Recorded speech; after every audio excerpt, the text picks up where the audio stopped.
Amen.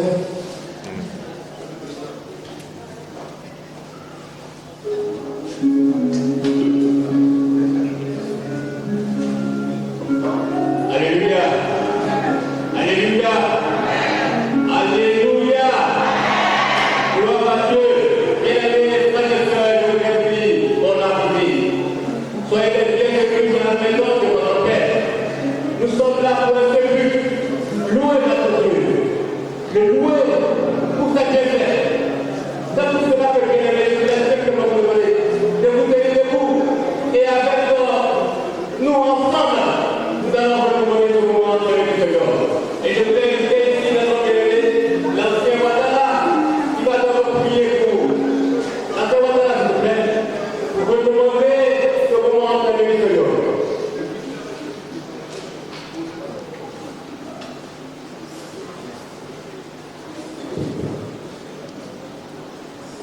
Grand Dieu, nous te bénissons et nous te rendons toute la gloire pour ta fidélité.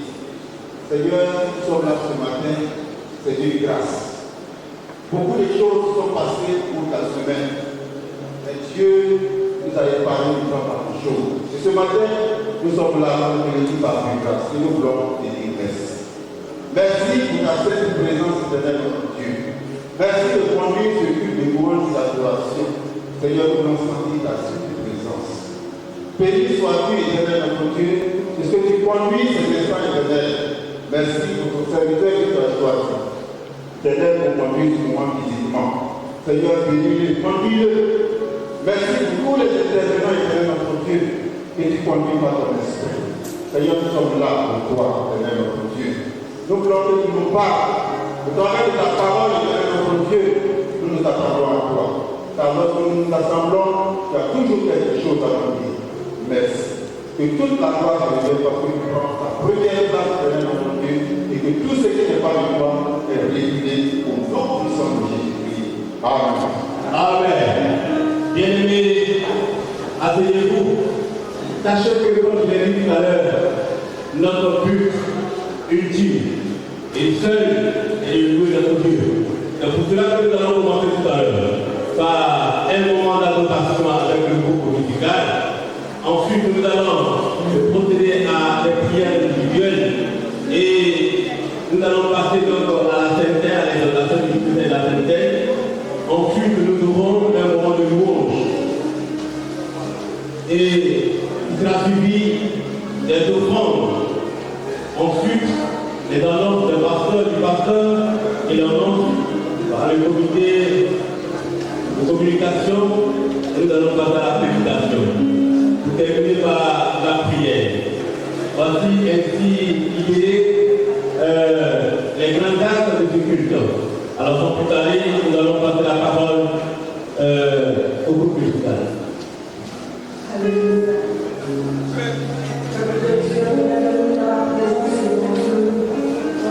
Ce matin, nous voulons cette roche la fidélité de notre Dieu. Parce que même si les vents de la tempête se déferment, celui qui nous entraîne et nous tient la main, nous emmène à bon port. Alors, bien-aimés, laissez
parole.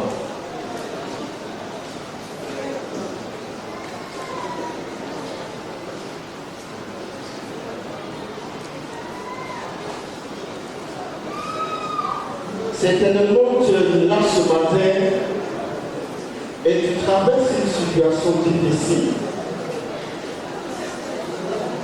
Tu as l'impression que le ciel est tombé sur toi. Tu es dans tous tes états. Bien-aimé, pense à la situation de l'autre et tu verras que ta situation est mieux. Certainement, ça ne va pas. Pense à ce que Dieu a fait pour toi et compte c'est bien fait. Car il fait grâce à chacun selon l'immensité de sa gloire. Il est amour.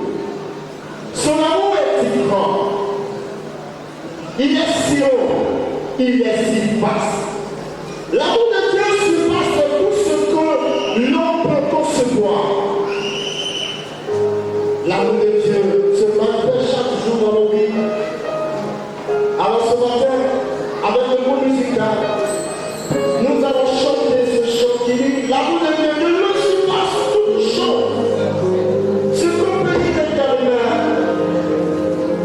À la suite, tu vas compter les bienfaits de Dieu face à la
j'étais dans un véhicule à couper le gaz matériel.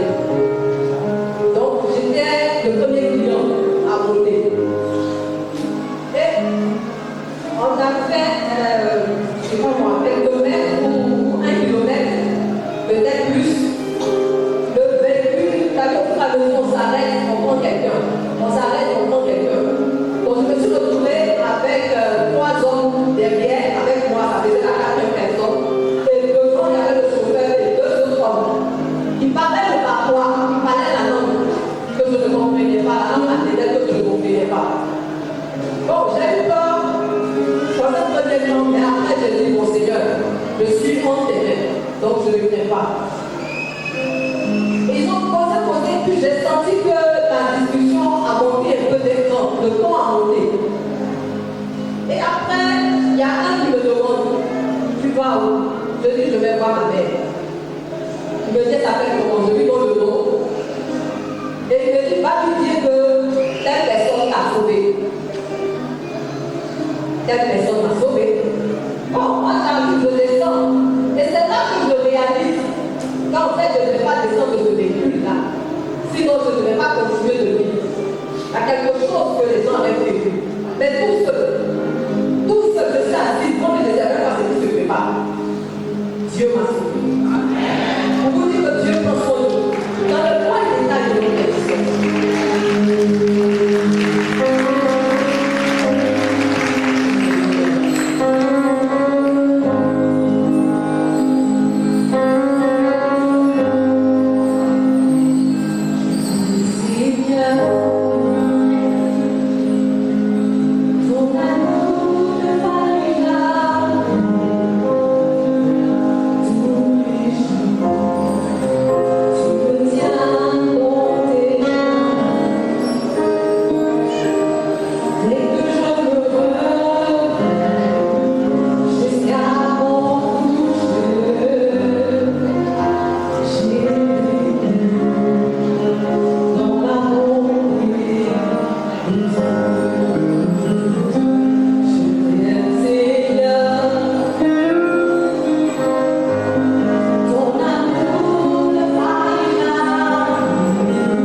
chers frères et sœurs, nous voulons vous saluer au nom de notre Seigneur et Sauveur commun Jésus.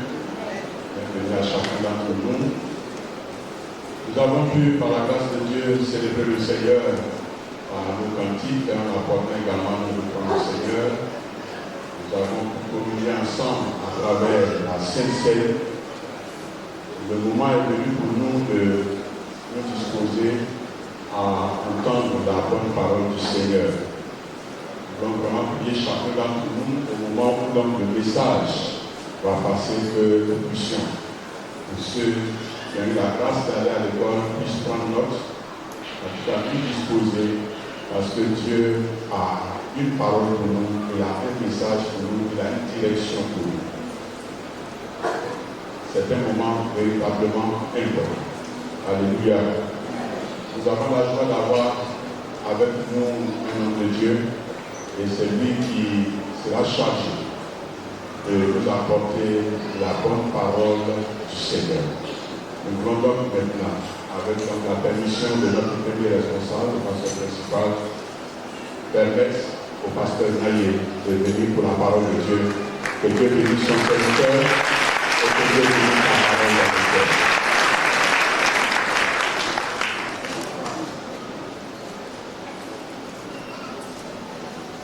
Gloire au Seigneur. Alléluia. Bien-aimés, je vais vous saluer dans le nom de Jésus-Christ.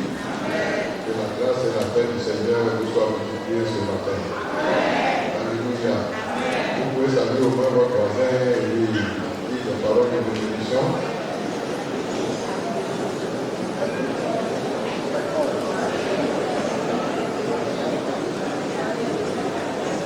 Juste une parole de bénédiction à toi et ton voisin.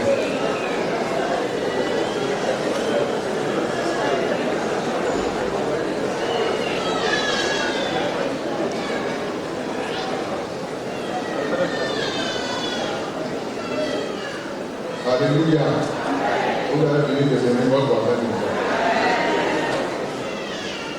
Vous avez fini de bénir votre voisin. Bon, que le Seigneur vous bénisse.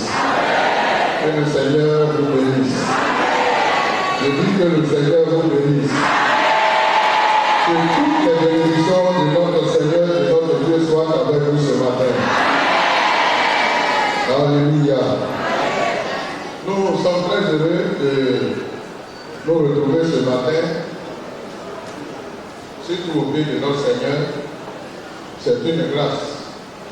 Parce qu'il y a plusieurs qui aimeraient le faire, mais qui n'ont pas cette occasion. Et la parole de Dieu nous enseigne que ceux qui sont admis à la présence de notre Seigneur, ils sont heureux. C'est pourquoi la joie déborde ainsi dans notre cœur en nous voyant surtout au pied de notre Seigneur ce matin. En abordant la parole de Dieu ce matin, je voudrais que nous voyons le modèle en termes de reconnaissance à Dieu d'un grand leader qui est appelé l'homme selon le cœur de Dieu. En effet, quand nous voyons l'ensemble des Écritures, nous comprenons que le fait de reconnaître les bienfaits de Dieu ou alors exprimer sa reconnaissance à Dieu, il y a plusieurs personnes qui l'ont fait. On peut même parler même déjà depuis le commencement d'Abel et de Caïn. On peut parler de Noé, on peut parler d'Abraham, on peut parler même de Jacob, on peut parler de plusieurs personnes qui ont vécu certaines expériences à travers les choses qui ont écrit. On peut parler même de l'apôtre Paul qui insiste sur le fait que tout croyant ou tout chrétien, dans sa vie, ce qui doit déborder, ce sont des actions de grâce et de reconnaissance à Dieu. Notre Seigneur lui-même, de temps à autre, par ses enseignements, des messages qu'il voulait montrer à ses disciples, il a bien indiqué qu'il faut être reconnaissant à l'égard d'eux. Mais le modèle qui va nous intéresser ce matin, c'est celui de David. Quand nous lisons dans le psaume numéro 103, du verset 1 au verset 5, ou vers 1, verset 5. Vous pouvez lire tout le reste à la maison, mais c'est cette portion-là qui va nous intéresser. Quand nous lisons la pensée que Dieu a mise sur mon cœur à l'endroit de toute l'église ce matin, c'est rendons grâce à l'Éternel pour ses bienfaits dans notre vie. Rendons grâce à l'Éternel pour ses bienfaits dans notre vie. Ensemble, lisons le passage. C'est un psaume de David. Il a dit, mon âme bénit l'Éternel, que tout ce qui est en moi bénisse son Saint-Nom. Mon âme bénit l'Éternel et n'oublie aucun de ses bienfaits. C'est lui qui pardonne toutes tes iniquités, qui guérit toutes tes maladies. C'est lui qui te délivre, qui délivre plutôt ta vie de la force, qui te couronne de bonté et de miséricorde. C'est lui qui rassasie de bien ta vieillesse, qui te fait rajeunir comme l'air. Bien aimé, ce cantique fait partie du livre 4e de l'ensemble du psaumier ou bien de l'ensemble des psaumes. Cette partie commence donc au psaume 90 et s'achève au psaume 106. Le sujet central qui est développé à travers cette portion, c'est le désert de l'homme et les voies de Dieu. Il montre que dans leur ensemble, que quel que soit les déserts qu'un homme peut traverser, pas n'importe lequel d'ailleurs, mais un craignant Dieu, qui passe par des temps d'épreuve, par des temps difficiles, par des temps où lui-même ne comprend rien autour de lui, il peut même être exposé à la mort, exposé à la difficulté, exposé à la souffrance, etc. Il démontre que l'Éternel, notre Dieu, aura toujours des voies de recours pour le sauver. Et Yahvé donc se présente, l'Éternel se présente dans ces psaumes-là comme étant Yahvé, c'est-à-dire le Seigneur, le maître des temps et des circonstances, qui est capable non seulement d'intervenir, non seulement d'agir, mais qui démontre sa présence auprès de ceux qui passent par ces temps d'épreuve pour pouvoir leur donner la solution à leurs soucis, à leurs problèmes.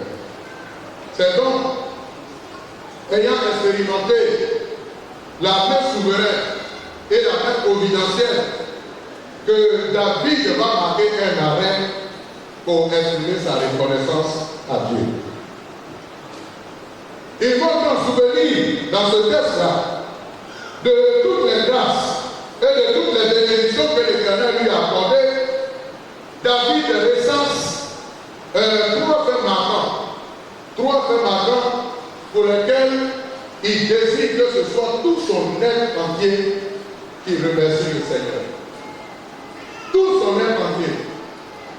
En disant que mon âme bénisse l'Éternel et n'oublie aucun de ses bienfaits, il n'est pas en train d'être ici, d'être prétentieux pour dire qu'il va commencer depuis sa naissance. Ce que le Seigneur a fait, quand il était dans tel endroit, quand il était dans tel autre endroit, de tout son parcours, tout ce que Dieu a fait, loin de lui la prétention, mais David est en train d'indiquer ici qu'il n'y a pas un seul élément de son corps qui puisse se mettre en dehors des remerciements de son Dieu. Il veut que ce soit tout son être entier, de la tête jusqu'aux pieds. Tout doit remercier le Seigneur, tout doit rendre gloire au Seigneur, tout doit donner l'honneur et la louange à l'Éternel. Et dans le fait qu'il ressent dans son esprit, notons trois éléments. D'abord, il parle du pardon de ses péchés, il parle également de la guérison de la maladie, il parle aussi de la délivrance de la mort. Alors, mes bien-aimés, en abordant cette portion ce matin, je voudrais que chacun puisse avoir un souvenir des bienfaits de Dieu envers nous. Et ensuite, qu'on engage des actions pour pouvoir dire merci à Dieu. Parce que la vérité, sans Dieu, nous ne sommes pas. À la vérité, sans Dieu, nous ne sommes rien. À la vérité, notre pas de sens. Si ce n'est pas le Seigneur qui a tout fait, si ce n'est pas le Seigneur qui a tout accompli pour que nous soyons là ce matin, je le dis très souvent, l'histoire de plusieurs d'entre nous serait terminée depuis longtemps. Mais quand l'ennemi travaille, il met toutes sortes de choses sur notre chemin, malgré que nous ne voyons pas. Parce qu'on ne le veut pas, tout se déroule derrière le rideau. Des choses qui se passent, nous ne sommes même pas au courant. Mais quand bien même que nous ne sommes pas au courant, l'Éternel travaille toujours sur notre vie. Notre frère a rendu un témoignage tout à l'heure. Et c'est vraiment évident. Comment comprendre ce qui s'est passé? Seul l'Éternel est au courant, mais seul l'Éternel l'a également délivré. Et ce Seigneur et ce Dieu, qu'on le veut ou pas, chaque jour, il travaille pour que nous soyons délivrés, pour que nous soyons guéris, pour que nous soyons libérés et que nous soyons en paix. Est-ce que nous pouvons avoir des souvenirs ce matin?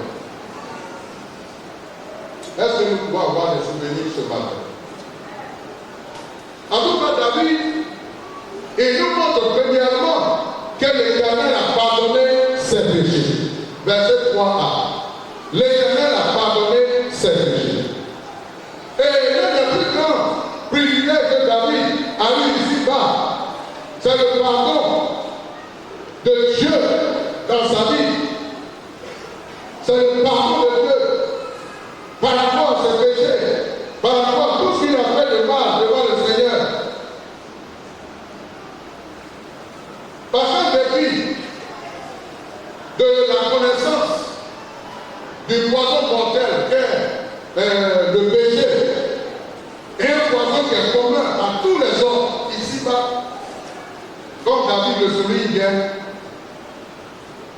David aussi avait connaissance.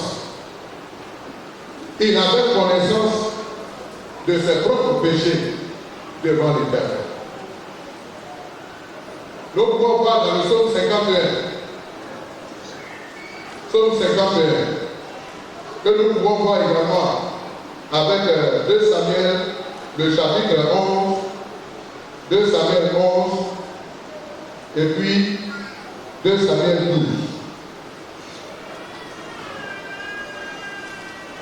Dans le psaume 51, il était question du péché que David avait commis avec la femme d'Uri. Et plus tard, il a concocté un plan pour que cet homme-là puisse aller avec sa femme en le retirant bien sûr de la guerre. Et malheureusement, un homme averti, un soldat averti, il a refusé de tout ce qui était offert à David comme plan. Et il vient de jouer le plan de David. Mais cela lui a été fatal parce qu'il va connaître la mort. Il a été assassiné. C'est juste donc après ce fait que Nathan va aller vers David pour lui montrer la gravité de la faute qu'il venait de commettre, la gravité du péché qu'il venait de commettre. Et David va effectivement s'humilier devant le Seigneur et demander pardon. Dans la version, Seigneur, il a dit ceci: au chef de cœur, un psaume de David, psaume 51, qui le composa lorsque le prophète Nathan vint chez lui, après qu'il eut péché avec Bathsheba. David dit ceci: aie pitié de moi, ô Dieu. Toi qui es si bon, efface mes transgressions. Tu es si compatissant, lave-moi de mon péché, purifie-moi de ma faute, car je reconnais mes torts. La pensée de mon péché me poursuit sans cesse. Contre toi seul, j'ai péché. J'ai commis ce qui est mal à tes yeux. Voilà pourquoi tu es juste. Quand tu émets ta sentence, tu es irréprochable quand tu rends ton jugement. Je suis depuis ma naissance marqué par le péché. Depuis quand ma mère j'ai été conçue, le péché est attaché à moi. Mais tu veux que la sincérité demeure au fond de mon être. Tu m'enseignes la sagesse au fond de moi-même. Puis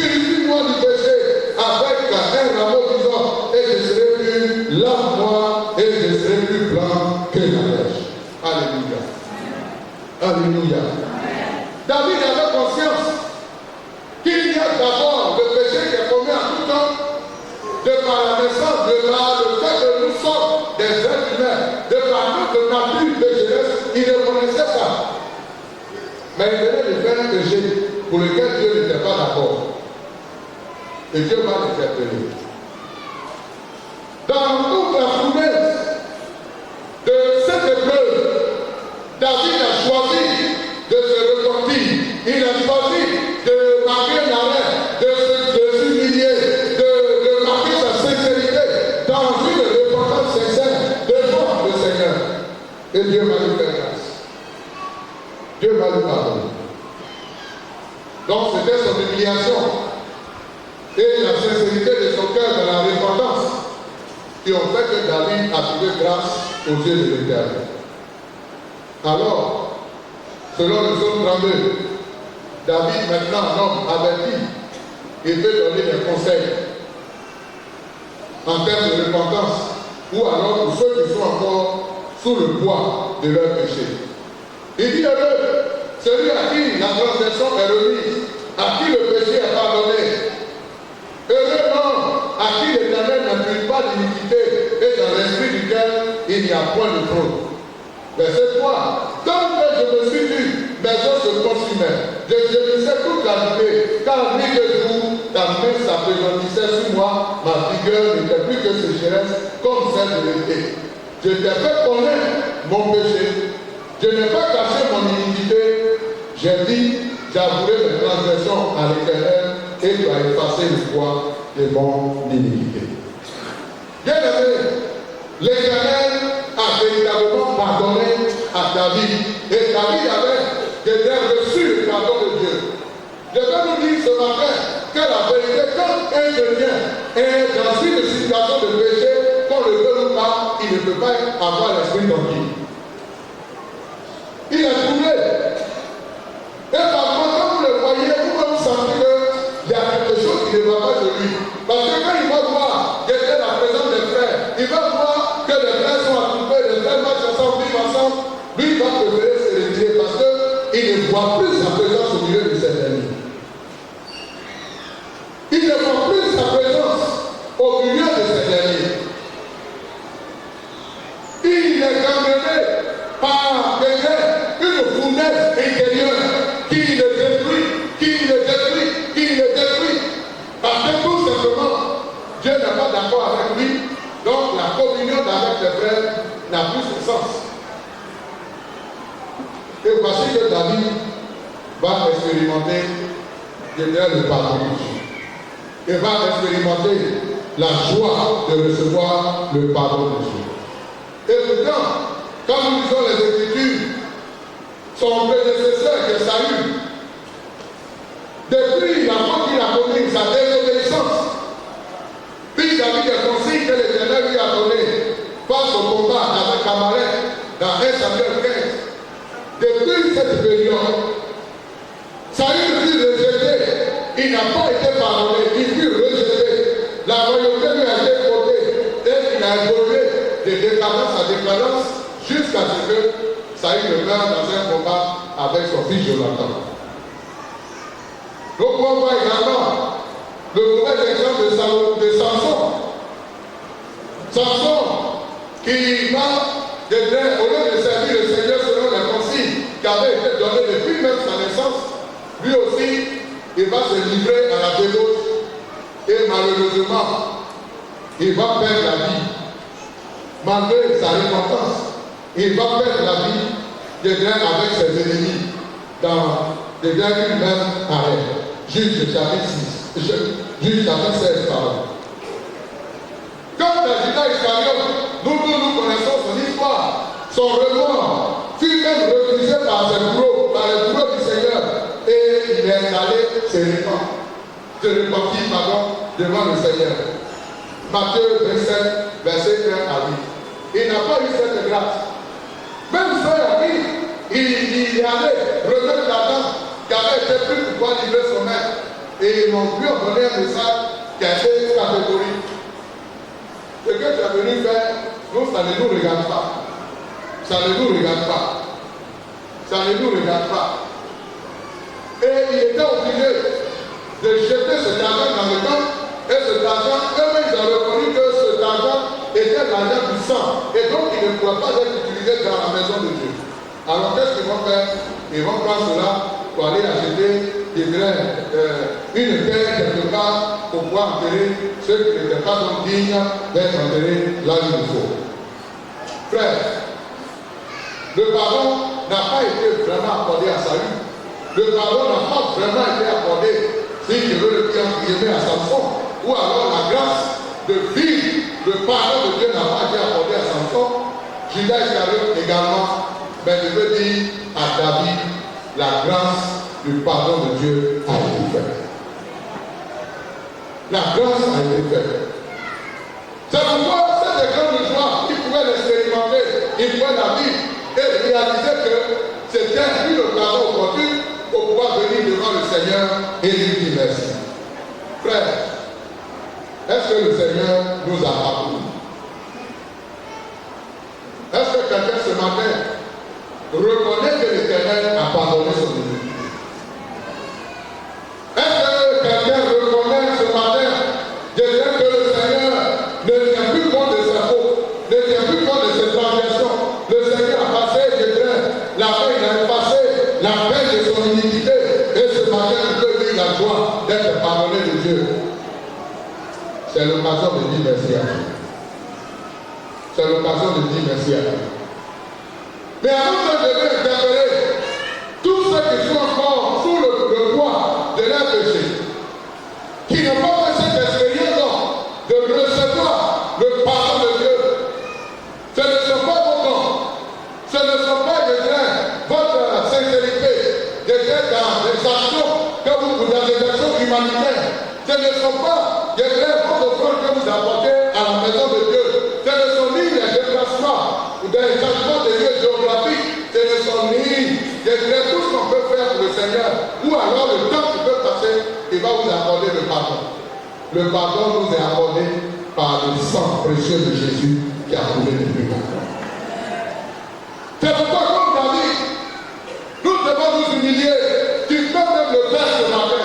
T'humilier devant le Seigneur et avec la sincérité de cœur, dis au Seigneur, voici ce que j'ai fait, voici ce que j'ai fait. Je viens à tes pieds ce matin pour te demander pardon, de la même manière que le Seigneur a pardonné le brigand qui était à la croix avec lui, le Seigneur aussi peut te pardonner ce matin. Et alors, nous tous avons cette grâce. Regardez un peu, qu'est-ce que nous avons mérité pour que le Seigneur puisse nous gracier, pour que le Seigneur puisse nous pardonner et qu'au tribunal de Dieu, nous soyons acquittés de tous nos forfaits. Qu'est-ce que nous avons fait? Il y a des gens plus importants sous ce soleil. Il y a des gens plus importants, plus intellectuels, plus calés sous ce soleil qui n'ont pas eu cette grâce, qui sont morts dans leur péché. Or, nous savons que celui qui meurt dans son péché, le seul lieu où il s'en va, c'est en enfer. On nous connaît. Mais nous n'avons rien payé. Nous n'avons rien donné de spécial. Nous n'avons rien apporté au Seigneur. Mais notre Seigneur, dans sa grâce, notre Seigneur, par pure grâce, et nous a pardonné. Alors, je veux dire ce matin, qu'est-ce que nous attendons pour dire merci au Seigneur? Parce que très souvent, nous ne percevons pas. Je dis cet aspect des choses. On peut dire merci à Dieu parce que j'ai eu l'argent. On peut dire merci à Dieu parce que j'ai eu un boulot. On peut dire merci à Dieu parce que je me suis marié. Ça, on peut le faire. Mais dire merci à Dieu parce qu'on a été gracié au tribunal de Dieu. Notre péché est enlevé. Notre iniquité a été effacée. Dire merci à Dieu nous perdons tout cela de nous. Mais David nous rappelle. Parce que Dieu a pardonné son péché. C'est une occasion pour lui de dire merci à Dieu. C'est une occasion de rendre honneur et gloire à l'Éternel. Parce que désormais, il est dit que ce soit devant Dieu, il est dit que ce soit devant les hommes, il est dit, et il peut aller là où il veut, comme il veut, selon les créatures du Seigneur et ses familles, parce que tout simplement, la faute qui devait le condamner devant le Seigneur est en lui. Frère, Je veux nous rappeler ce matin que c'est important. Dieu nous a fait la grâce d'être pardonné. Dieu nous a fait la grâce d'avoir le pardon de nos péchés. C'est l'occasion de dire merci au Seigneur.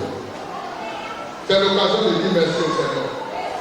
Parce que quand quelqu'un demande le pardon à Dieu pour un péché, quand quelqu'un s'humilie devant le Seigneur, pour lui dire je viens devant toi, je te demande pardon, qu'on ne donne pas, quand il est pardonné, lui-même il sait. Quand le Seigneur nous pardonne, on sait. Vous ne pouvez pas imaginer la joie qui vient sur le visage. Vous ne pouvez pas imaginer qu'il y a la joie qui vient dans le cœur.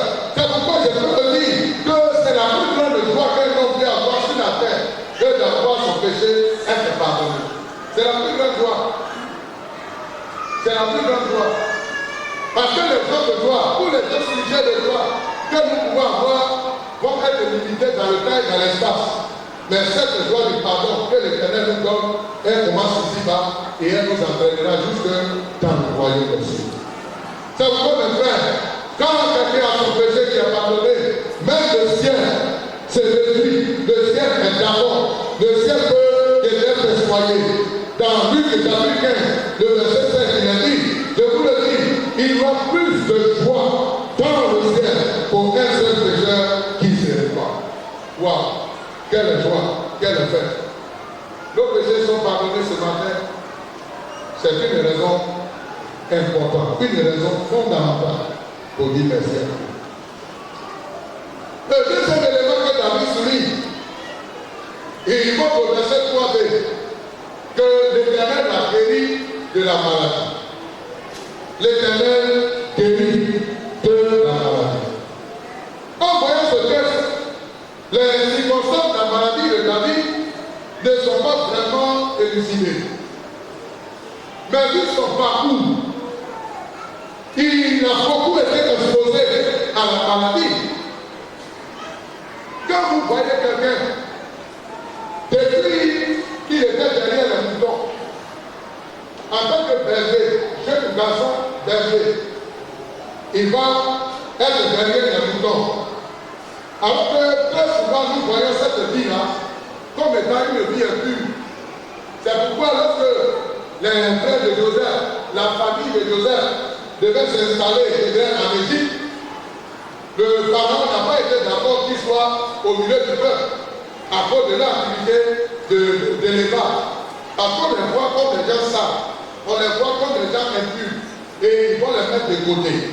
Donc depuis cette date, depuis cette période, jusqu'à ce que l'onction royale soit accordée à David, de marquer combien encore il était obligé de fuir de brousse en brousse, dans des endroits où il n'y a pas d'hôpital, dans des endroits où il n'y a pas d'hygiène, dans des endroits où il était exposé chaque jour à la maladie. Mais la bonne main de l'Éternel a été avec lui. La main du Seigneur a été avec lui. Donc à la vérité, même si on ne nous dit pas de façon claire, de façon explicite, à quelle occasion il était tombé malade, les occasions du parcours de David étaient des occasions pour qui il tombe malade. Quelqu'un qui court en brousse et qui ne dort même pas, qui est chaque fois obligé de courir, d'une brousse à autre, aller même chez des ennemis, par moment même se comporter comme un fou, qui était basé devant des autorités, etc., devant tout le peuple. Avec cette apparence, comment voulions-nous que David soit en bonne santé? Mais je veux dire que l'Éternel a été avec lui et David peut exprimer sa joie d'avoir la santé. Quand nous lisons également le psaume précédent, donc le psaume 102, nous comprenons aussi que même si son auteur reste inconnu, son auteur est présenté comme un malade inconnu, qui plaît de sa cause devant l'Éternel, Dieu aussi l'a visité.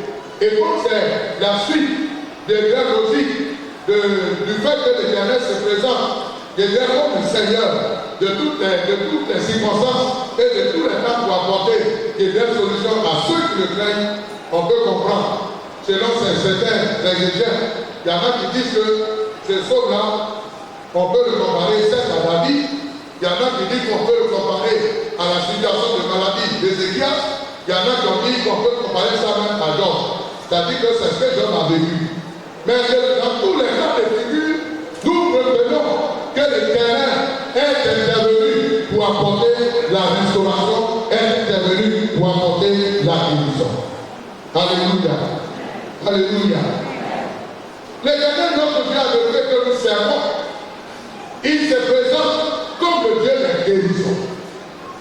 Il est le Dieu de guérison.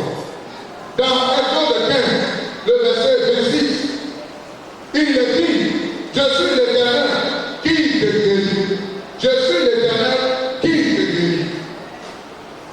Nous comprenons donc que Dieu se préoccupe de notre santé et de notre bien-être. C'est une préoccupation pour notre Seigneur.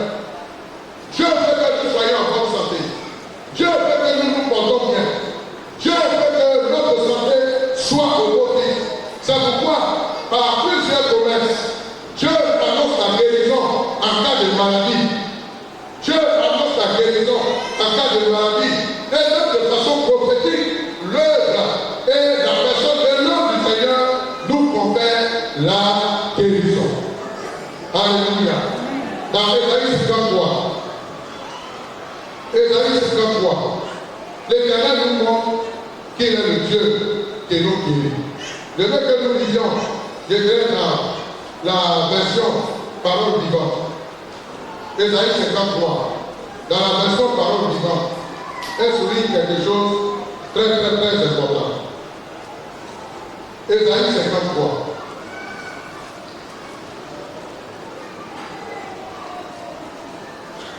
Nous lisons dans Ésaïe 53, à partir du verset 3, il dit tout le monde le méprisait et le disait. C'était un homme qui souffrait, habitué à la douleur. Il était comme quelqu'un que personne ne veut regarder. Nous le méprisons, nous le comptons pour rien. Pourtant, à partir du verset 4, ce sont nos maladies qu'il supportait. C'est de nos souffrances qu'il s'est chargé. Et nous pensions, c'est Dieu qui le punit de cette façon, c'est Dieu qui le frappe et l'abaisse. Mais il était blessé pour nos fautes, il était écrasé pour nos péchés, la punition qu'il nous donne la paix est tombée sur lui, et c'est par cette blessure que nous sommes guéris. Alléluia. Alléluia. Comprenons donc combien de sacrifices Dieu a dû endurer pour que nous soyons guéris, pour que nous soyons libérés de la maladie, pour que nous nous portons bien. Frère, le Seigneur est notre guérison. C'est pourquoi, même si on pense qu'on peut aller à l'hôpital, c'est que nous vous recommandons. D'ailleurs, si vous êtes malade, la chose qu'il faut faire, c'est d'aller à l'hôpital. Mais ce ne sont pas les médicaments qui guérissent. Parce qu'il y en a qui y vont, mais qui laissent la vie. Donc, les médicaments soignent, mais c'est notre Dieu qui guérit. C'est notre Dieu qui guérit. Et ce Seigneur, il est le Dieu des guérisons. Et même son nom peut apporter la guérison. Dans Matthieu 16, 17 à 18, il montre que par son nom, nous prions pour les malades et les malades doivent être guéris. Nous imposons les mains aux malades et les malades peuvent être guéris. Je vais appeler tout simplement ce matin que la maladie est monnaie courante à nos jours.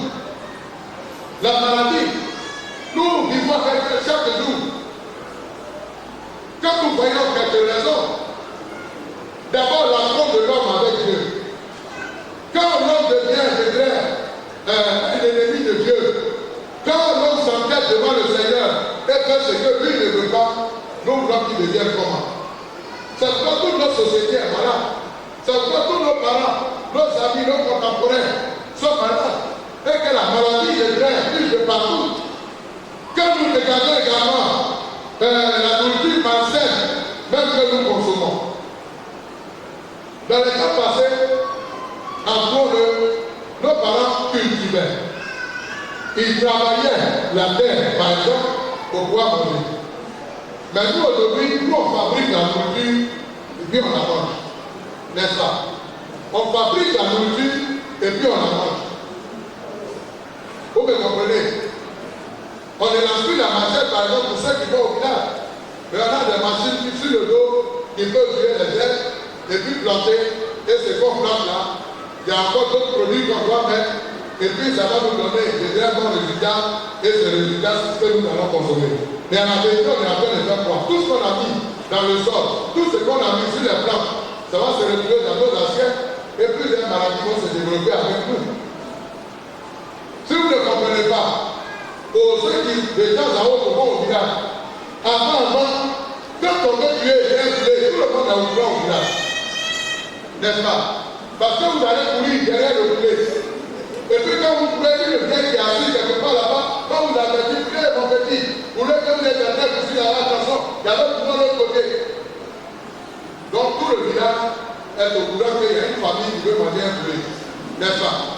Mais aujourd'hui, vous voulez qu'on va aller dire au marché de l'eau bien ici.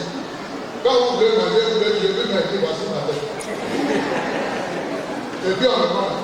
Parce qu'il n'a même pas la voix de d'un poulet, il n'a pas la voix aussi d'un autre animal. Vous le voyez, même le poussin même plus mieux que lui. Le vrai poussin en tout cas. Mais on le tue et on le mange. C'est le poisson plutôt dans nos assiettes. Donc ce sont des occasions pour nous être malades. Et j'ai été vraiment surpris aussi d'apprendre que certains malades, quand vous arrivez là-bas aujourd'hui, vous le voyez, ils sont exposés là, ils attendent là. On ne sait pas la vérité de quoi ils souffrent. Donc on a oublié de faire même des prélèvements pour envoyer en Europe, pour analyser, et puis revenir là-bas. Tout ce parcours que des particules du corps de ce malade vont partir en Europe, et puis revenir. La maladie n'attend pas. La maladie continue. Quelqu'un pour moi, on va trouver de quoi il souffre, et puis on va chercher maintenant le remède. Rappelons que même le stress qui nous environne, quand le jour se lève, c'est que tu devrais faire si tu n'as pas pu faire, le soleil va se coucher. On est pressé, on est stressé dans le temps, on est stressé et chaque jour, on a oublié de courir, on a oublié de courir, on a oublié de courir, parce que tout va vite. Et regardez combien de fois des gens meurent. Aujourd'hui, ce n'est pas vraiment évident que quand vous trouvez quelqu'un, vous finissez de changer avec lui, déjà vous tournez le dos, vous revenez, ce n'est pas évident que vous le trouvez. Tout le monde est sujet de maladie. Tout le monde est souffrant. Tout le monde est souffrant. Des maladies liées au sang, des maladies liées à la peau, des maladies liées aux yeux, des maladies liées aux os, etc. Tellement de maladies dans lesquelles nous vivons. Mais je veux nous dire que peu importe les types de maladies, peu importe la gravité des maladies, peu importe les ténèbres des maladies, nous qui sommes dans le Seigneur, notre Seigneur a bien prévu la solution pour que nous soyons libres. Et dit, j'envoie ma parole pour te guérir de toute maladie. Frère, parmi nous, combien sont ceux qui ont été malades? Je ne vais même pas ailleurs, mais durant l'année 2023, combien sont ceux qui ont été malades? Combien sont ceux qui même souffrent encore parmi nous, qui supportent le poids d'une maladie quelconque, parce que je n'ose pas dire ta maladie. Combien sont ceux qui souffrent encore dans leur chair?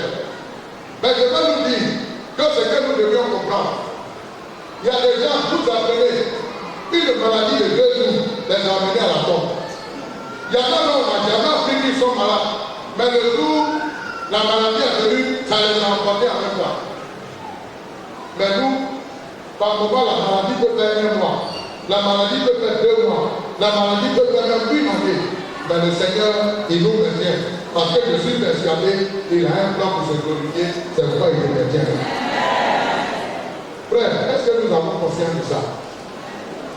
Dieu a un plan de salut, un plan de guérison pour chacun de ses enfants. C'est pourquoi nous devons prier, et nous devons prier pour nos frères qui sont malades, qui passent par des temps de maladie. Notre Dieu est l'Éternel qui guérit, et est capable de nous communiquer la guérison. Et si l'Éternel t'a guéri, la seule chose que tu peux faire, c'est de ne plus attendre un autre temps, mais de célébrer son nom, de louer son nom, lui dire merci. Dieu a dit guérir les frères parmi nous ce matin. Plusieurs sont passés passé par la maladie, mais est-ce que vous avez la guérison ce matin? L'envie de nous encourage à dire merci à Dieu. La troisième chose que David souligne au verset 4, évoque que l'Éternel a délivré de la mort. L'Éternel a délivré de la mort. La vie de David était vraiment émaillée d'occasions de mort. Sa vie était vraiment menacée. Je l'ai dit tout à l'heure, quand vous voyez la vie de David même derrière les moutons, lui-même dans la description qu'il fait, quand il allait devant le géant Goliath, il dit que quand nous se sort, non seulement pour venir attaquer les moutons, il le poursuit, il attrape et il le tue. Un homme face à un ours, un homme face à un lion. Je regardais un joueur comme des petits, avec les enfants. Et puis, la scène qui m'a tiré l'attention, il y avait des grains, un nain qui courait, parce poursuivi par un serpent. Il court, il grimpe à un arbre. Et puis, pendant qu'il arrive au sommet de l'arbre, il se retrouve sur une branche. Oh, là, c'était au bord de l'eau. La branche se casse.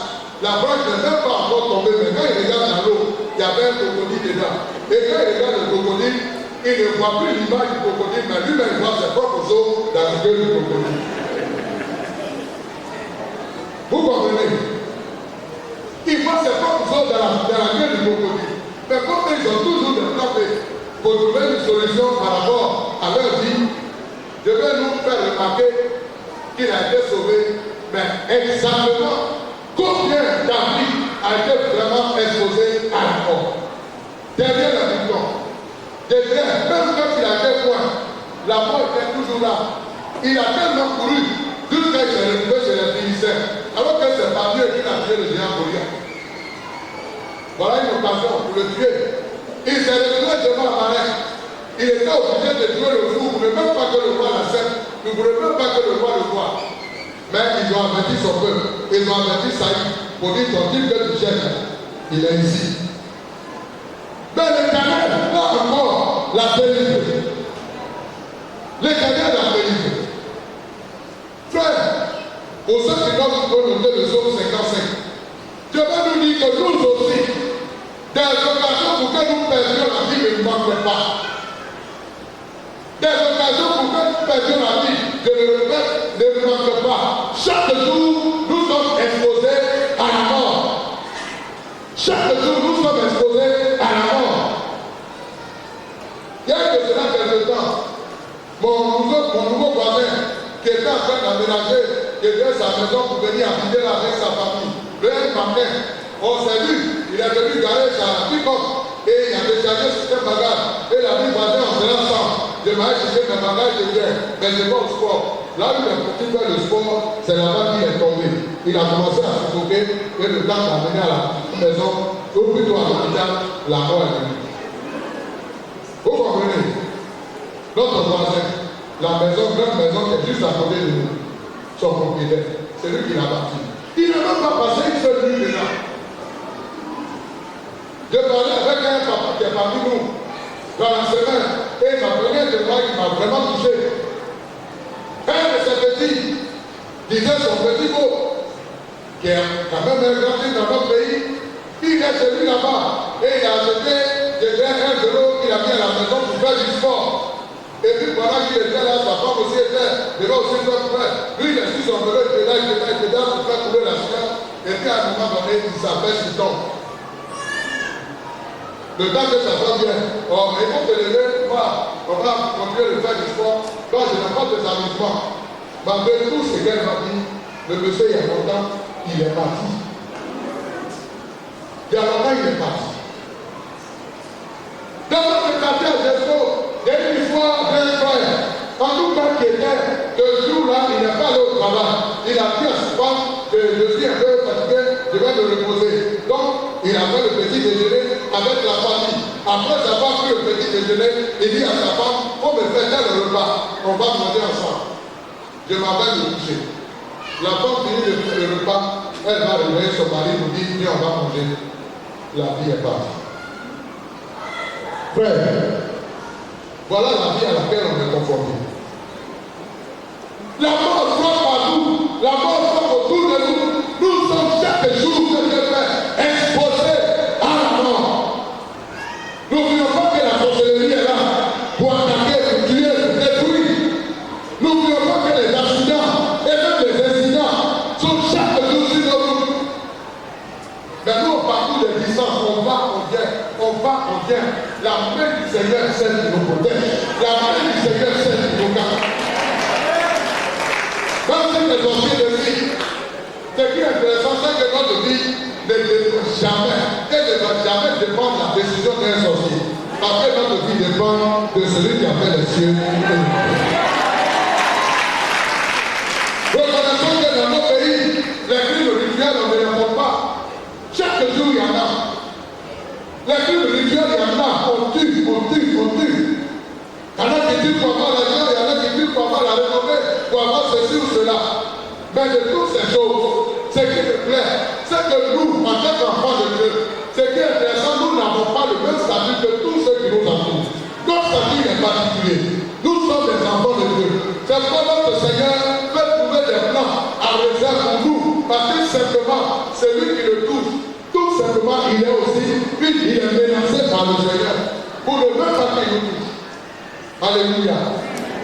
Le Seigneur menace nos ennemis. Ceux qui cherchent notre mort. Ceux qui cherchent notre mort. Quand nous lisons dans Zacharie 2, le verset 8, il montre que celui qui nous touche, toute la primaire de l'œil de notre Seigneur. Waouh, quelle grâce. Frère, tu peux partir, tu peux revenir, parce que l'âme du Seigneur campe autour de toi. Tu peux te coucher, tu peux dormir, tu peux te réveiller en paix, parce que l'Éternel veille sur ta maison. Tu peux aller, même simple manger, ça conduit déjà à la mort. Même simple manger la nourriture, ça conduit déjà à la mort. Mais je le répète, peu importe les raisons, peu importe les plans de l'ennemi, quand nous lisons son français, verset 5, David nous demande qu'il y a des gens, même qui cherchent notre mort sans cause. Sans cause. Nous pouvons voir également son 124. Sans cause. Sans cause. Quand nous étions à Gesco, il y avait une maman qui vraiment nous avait quittés. Elle n'est pas au marché. Elle était venue à l'église. On a vraiment prié, confié, chaque fois se promettre au Seigneur. Et ça marche. Et ça a suscité la jalousie de ses voisins dans le marché. Et un matin, elle arrive. Tout cas, ce que les gens ont fait, non seulement ils ont mis un fétiche en bas de sa table, là où elle met ses affaires, ils ont mis un fétiche là. Mais plus tard, lorsqu'on a commencé à prier pour elle, parce qu'elle était tombée malade, elle a arrivé, elle a mis ses mains dedans, on ne sait pas comment ça a tourné, mais ses mains, tout était devenu gros comme ça. Ses pieds également, tout était en feu. Elle était en train de courir. Et nous avons dit, c'est pas normal. On a appelé notre frère, chaque jour prier pour elle, pour que le Seigneur puisse la guérir. Et Dieu a montré de façon claire que c'était un morceau de paille qu'elle doit pour vendre. C'est sur ça que quelqu'un a goûté. Et il faut aller faire le sacrifice. Et une partie même se trouvait dans le petit qu'ils ont déposé. Vous comprenez? La mort, aux ceux qui faisaient ça était déjà calme. Et ils ont mis point. Mais pour le Seigneur, sa mort ne pouvait pas s'arrêter là. Sa mort ne pouvait pas s'arrêter là. Parce que la fille devait continuer pour elle. Elle a été guérie, totalement guérie, sans médicament de l'hôpital. Dites-le. Et c'est facile dans le marché. C'était une occasion pour de leur montrer que Jésus sauve, que Jésus guérit, que Jésus libère de la mort. Elle était devenue une évangéliste dans le marché de Gesco. Mes frères et mes sœurs, je vais nous dire ce matin, il y a beaucoup de choses que l'Église pratique autour de nous. Mais si nous voulons comprendre, il y a une grâce que Dieu nous fait de nous sortir de là, de nous retirer de là. À la maison, disons Psaume 34. Psaume 34, les psaumes 91. Les grâces de Dieu sont pour nous. Je veux terminer en disant qu'un chrétien ne doit jamais être à court d'arguments pour exprimer sa reconnaissance à Dieu. Je le répète, un chrétien, un enfant de Dieu, ne devrait jamais être à court d'arguments pour exprimer exprimer sa reconnaissance à Dieu. Nous devons toujours avoir de bonnes raisons pour remercier le Seigneur comme David l'a fait. Il a montré que l'Éternel a pardonné son péché. Il a montré que l'Éternel l'a guéri de la maladie. Il a montré que l'Éternel l'a épargné de la mort. Ce sont des raisons suffisantes pour que nous disions merci au Seigneur. Toutes les grâces que Dieu nous donne, quand nous lisons Ephésiens 1, verset 3 jusqu'au verset 12, on comprend bien que c'est en lui, en Jésus-Christ, en Jésus-Christ, en Jésus-Christ. Les grâces et les privilèges, tous là nous les avons en Jésus. Alors, laissons dans notre mémoire tous les bienfaits de l'Éternel à notre endroit et engageons-nous à dire merci au Seigneur. Ce matin, si tu n'as pas peut-être été sujet de guérison de la maladie, tu n'as pas été peut-être entre guillemets épargné de la mort, mais le fait même que tu sois en vie, ça prouve que tu as été épargné de la mort. Si tu penses que ton péché a été enlevé, ça c'est depuis longtemps, mais ça c'est qu'il y en a à qui cette grâce n'a pas été faite. Ce sont les occasions que Dieu nous donne pour pouvoir lui dire merci ce matin. C'est l'occasion que Dieu te donne pour dire merci ce matin. Vous pouvez noter sur 34. Et alors, comme c'est le service qui est inconnu, sur 107, verset 12, tu peux peut-être penser à qu'est-ce que tu peux faire pour dire merci à l'éternel ton Dieu. Qu'est-ce que tu peux faire? Ce matin, je voudrais qu'on se vienne de nous. Et chacun va tout simplement dire merci à son Dieu. Tu vas dire merci à Dieu. David, quand vous lisez tout le psaume, sans pouvoir vous allez comprendre, il lui met beaucoup de raisons devant. Mais celle qui nous a intéressé, c'est le pardon de tes péchés. Pendant que les gens ne disent pas, pendant que les gens croupissent sous le poids de leurs péchés, ils ne dorment pas. Comme ils dorment tranquille parce qu'il n'y a plus rien. Rien n'est devenu contre toi. Frère, tiens-toi de nous.